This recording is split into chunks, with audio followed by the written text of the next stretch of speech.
চাপৰ শালকুচা আৰক্ষীৰ এক বৃহৎ সফলতা। শালকুচা আৰক্ষী চকীৰ অভিযানত পশ্চিমবংগৰ আলিপুৰ দুৱাৰৰ পৰা উদ্ধাৰ 4গৰাকীকৈ নাবালিকা শিশু। শালকুচা আৰক্ষী চকীৰ ভাৰপ্ৰাপ্ত বিষয়া কৃতিমান পাঠকৰ নেতৃত্বত চলে এই অভিযান। জানিব পৰা মতে চাপৰৰ খেৰডুবিৰ পৰা 3 ফেব্ৰুৱাৰী সন্ধিয়া নিৰুদ্দেশ হৈছিল নাবালিকা কেইগৰাকী। নাবালিকা কেইগৰাকীৰ পৰিয়ালৰ এজাহাৰৰ ভিত্তিত শালকুচা আৰক্ষীয়ে অভিযান চলাই উদ্ধাৰ কৰিবলৈ সক্ষম নাবালিকা কেইগৰাকীক। আৰক্ষীৰ তৎপৰতাত কম সময়ৰ ভিতৰত নাবালিকা কেইগৰাকীক উদ্ধাৰ কৰা ধুবুৰী জিলাৰ আৰক্ষী অধীক্ষকৰ লগতে শালকুচা আৰক্ষীক ধন্যবাদ জ্ঞাপন কৰে স্থানীয় ৰাইজৰ লগতে পৰিয়ালৰ লোকে। পৰিয়ালৰ লোকৰ সন্দেহ নাৰী সৰবৰাহকাৰীৰ জালত পৰিছিল নাবালিকা কেইগৰাকী। উদ্ধাৰ হোৱা নাবালিকা কেইগৰাকীৰ বয়স 10, 12, 14 আৰু 16 বছৰ আছিল। ইতিমধ্যে ঘটনা সংক্ৰান্তত শালকুচা আৰক্ষীয়ে তদন্ত অব্যাহত ৰাখিছে। চাপৰৰ পৰা আলী আকবৰৰ ৰিপৰ্ট, অৰুণোদয় আছাম। চাপৰৰ খেৰডুবি গাঁৱৰ 4গৰাকী ছোৱালীক কালি আনুমানিক 5টামান বজাত নিৰুদ্দেশ হৈছিল। তো খবৰ পাই ৰাতিয়ে আমি শালকুচা আৰক্ষী চকীৰ ভাৰপ্ৰাপ্ত বিষয়াক আমি কৰিলোঁ, মানে খবৰটো দিলোঁ। দিয়াৰ পিছত ছোৱালীকেইজন আছিল, মানে মোবাইল এজনৰ লগত মোবাইল আছিল আৰু 3জনৰ লগত মোবাইল নাছিল।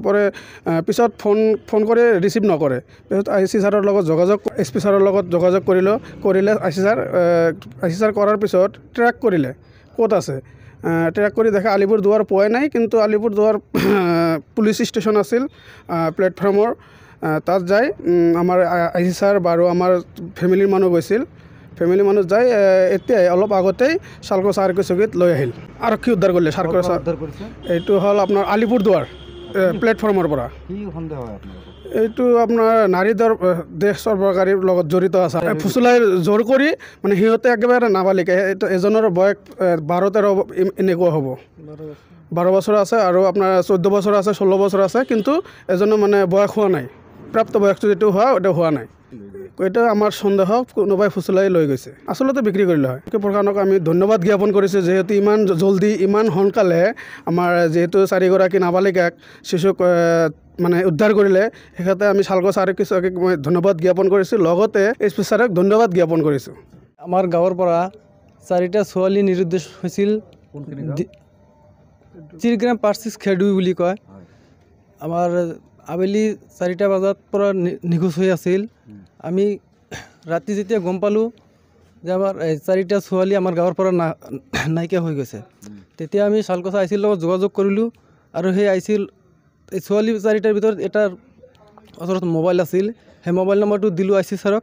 IC ছাৰে মোবাইল নম্বৰটো লৈ ধুবুৰী SP ছাৰক দি লোকেশ্যন ট্ৰেক কৰি সেই ছোৱালী 4টা আমি আজি আলিপুৰ দুৱাৰৰ পৰা সেই ছোৱালী 4টা আমি প্লেটফৰ্মৰ পৰা উদ্ধাৰ কৰিছোঁ। 4টাই নাবালিকা আছিল আৰু সেইটোৰ কাৰণে আমি চাপৰ শালকুচা পুলিচ প্ৰশাসনক ধন্যবাদ জ্ঞাপন কৰিছোঁ আৰু সেই SP ছাৰক ধন্যবাদ জ্ঞাপন কৰিছোঁ। আৰু এই নাৰী চক্ৰৰ বিষয়ে যদি ইয়াৰ লগত কোনোবাই জড়িত থাকে, সেইটো তাৎক্ষণিকভাৱে আমি উলিয়াবলৈ SP ছাৰক অনুৰোধ জনাইছোঁ। কি সন্দেহ হয়, কি কাৰণত যোৱা বুলি সন্দেহ? এই ছোৱালীবিলাক নাবালিকা ছোৱালী, তেওঁলোকেতো এনেকুৱা কাম কৰিব নোৱাৰে। আমাৰ সন্দেহ হয় যে তোৰ কিবা নাৰী চক্ৰৰ ওচৰত পৰিছে।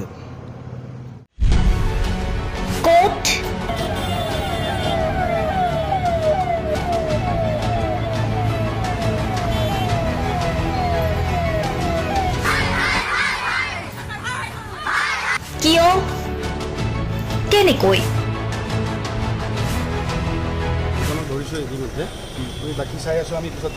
দুৰ্নীতি? ৱাইফজনীয়ে কৈছে বোলে এওঁ মোৰ হাজবেণ্ড, আপুনি কোন হে ক'বলে এওঁ অবৈধ বুলি? অনিয়ম, ভ্ৰষ্টাচাৰ, একনায়কতাবাদ। এতিয়াৰ পৰা আৰু নহ'ব। আমি দিম সত্য বাতৰি।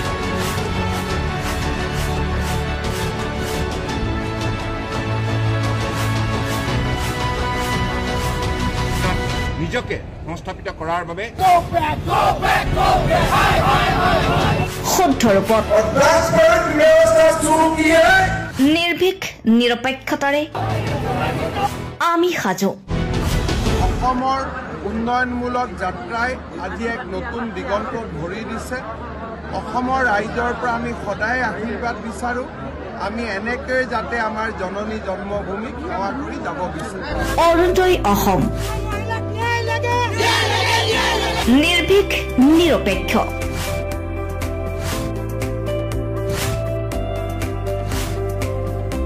ৰাইজৰ বাবে ৰাইজৰ পক্ষত অৰুণোদয় অসম